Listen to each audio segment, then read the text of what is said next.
Can we talk about crazy expensive DACs? If you want. I don't have much to say on those other than that, like, I've heard some expensive DACs and I'm like, hey, these are pretty good, but most of the time it's like, wow, here's a $300 DAC and here's a $600 DAC that sound basically the same. Oh yeah, well, SMSL finally sent me, I had to pay for half of it because they wouldn't, the SMSL D1, if you look it up, it's there, I think it's on Amazon, $1,300. They're like, hey, we have this DAC, because they've been contacting me and say, hey, we'll send you this. And they're like, oh, that's great. They're like, hey, we have this. And I'm like, ooh, really? And I'm like, yeah, but we're not going to send it to you. We're going to make you pay half. And I'm like... So they mentioned it, and then they made you pay half? Yeah. They're like, hey, we're... Because here's the thing. The people in my Z Reviews chat have looked into it. They're way more interested in things than I am. I'm just the guy that wants to listen to music. You're just a bystander with a YouTube channel. I'm just a bystander with a YouTube channel. There you go. So they analyzed... Yep. I'm a perfect politician because I don't know jack shit. Actually, I'm a perfect politician because my constituents tell me everything, which is what you want. They said, based on the parts that are inside of it, it's about $280 in parts. Like legit, if you bought them in bulk parts.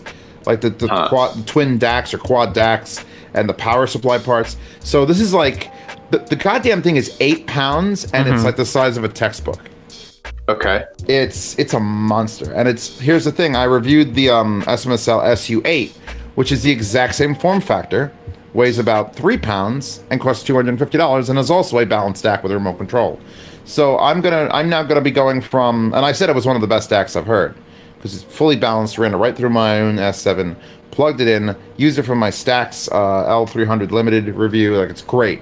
So now I pay for this other one. It's sitting in my living room currently, powering my speakers, like literally going. I have fiber optic cable, $1,300 DAC, $1,300 DAC XLR to each of my crown amplifiers, straight to my own Walshes. That's it, purity of signal. And I'll be damned if I don't like my nipples don't get a little more erect than they normally do when I'm listening to music in there. And I don't know if that's mental or not. See, that's the problem. Yeah, I mean, that sounds pretty physical to me there, bud. I mean, because that's one of the problems with audiophilia in general is you go through this whole, and I don't want to touch on vinyl yet because I don't want to spoil or anything, but it becomes like a religious experience. Like everyone has to be quiet while you pull out the vinyl and check it for gotta clean it.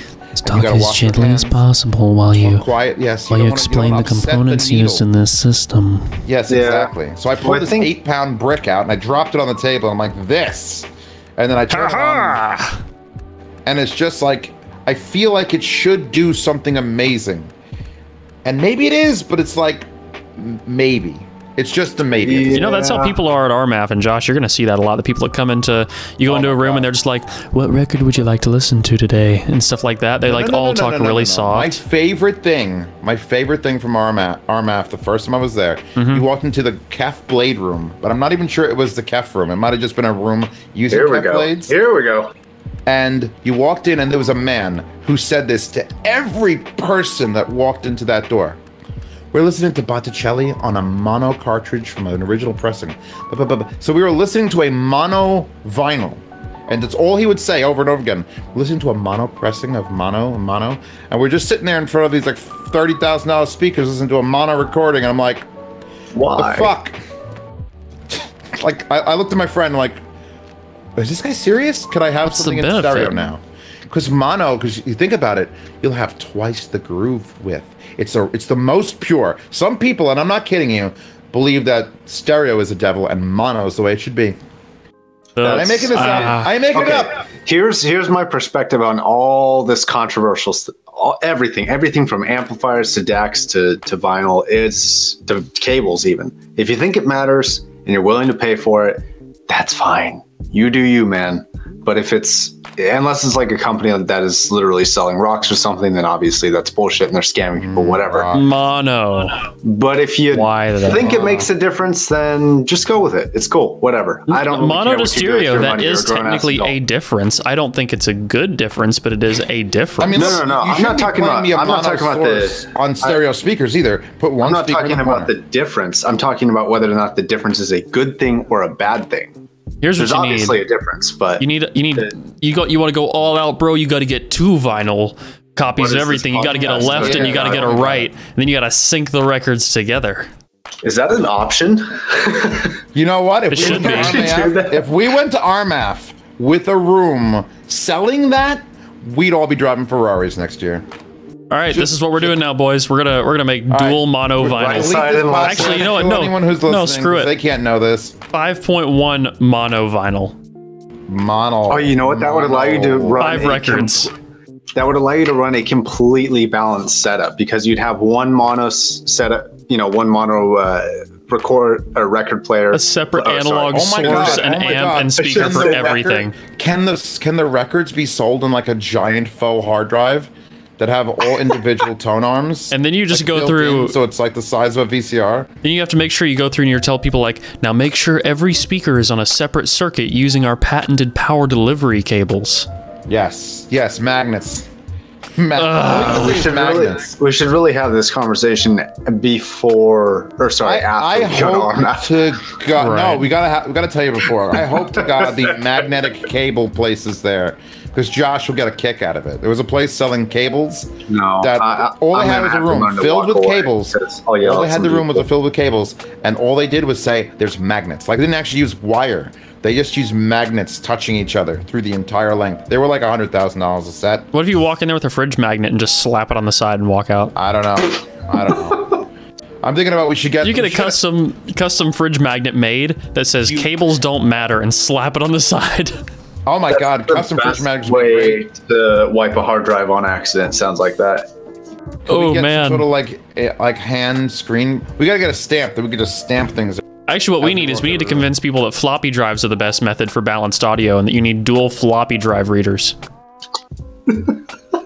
Each of these can hold 1/4 of one song in mono.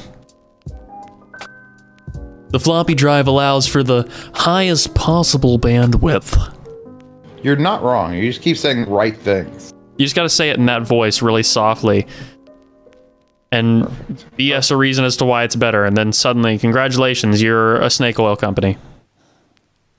Yeah, well. Speaking of which, that snake oil video, I got to make a part 2 to that because that got way more likes than I asked for, so that's going to be fun, and I already have a plan. People love snake oil. Snake oil is the best.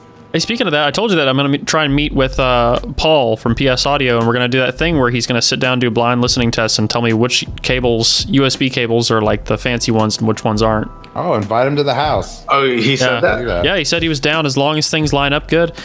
Then he's down to do a blind listening test on the channel. You know, just for the benefit of the audio community. If he can, here's the thing: if he can do it, if he can tell the difference between USB cables blind, then I'm going to be really impressed, and I'll have to do some reevaluating. I'll buy into it. Yeah, I should get both of you guys to be guinea pigs in the video too. Like, can you guys hear a difference? Let's put you in the chair. Do you know if they're going to RMAF? Because I was thinking about hopping down to listen to their whole Music Room 1 thing. I'll find out. I'm not sure if they are. Because I'm sure there'll be more expensive speakers at RMAF there, but they actually have like a room that specifically they designed the acoustics for that system, and it's like a designated listening room. But if they're not going, I'd love to stop down there. I don't see them. Oh, no, yep, PS Audio. Yep. They'll be there. They're always there. Room, Spruce 1. I mean, they're not going to move their Music Room 1 in there, obviously, so they're probably just going to be showing off the Sprout. They're going to be set up there. BHKs and stuff like that, but either way, I'm going to back on Monday. I'm going to try and get them maybe like as soon as the... I'm going to try and shoot for like when one of the days ends at RMAF, or maybe the day before, the day after, something. I'm not sure, but actually, I'm just going to shoot for when one of the days ends to try and get them to do the blind listening test. I think it'll be fun. Legitimately, if he can tell a difference, I'll be really impressed. I will be too. Honestly, like, I've yet to see a legitimate blind study from somebody that I actually knew do anything near that successfully. So I'd be curious too. You could also do different DACs. I'd be interested to see that. DACs? I would almost believe someone could pick apart DACs from experience before, like, certainly before wires. I'd believe it. I'm curious as to really what they can tell, and if they can tell a difference, which one is better. Like having a preference. Like, well, here's the thing. I think that's kind of an interesting subject. I mean, Paul went into detail enough in a video to say that he actually, can notice a big enough difference between cables that he has set aside certain cables that he prefers because of how he says they change the sound. So I'm really, really skeptical of that, but I would like to see it in person. Yes, me too. So, yeah. But yeah, okay. Well, that's that. Snake oil, maybe, maybe not. We'll find out.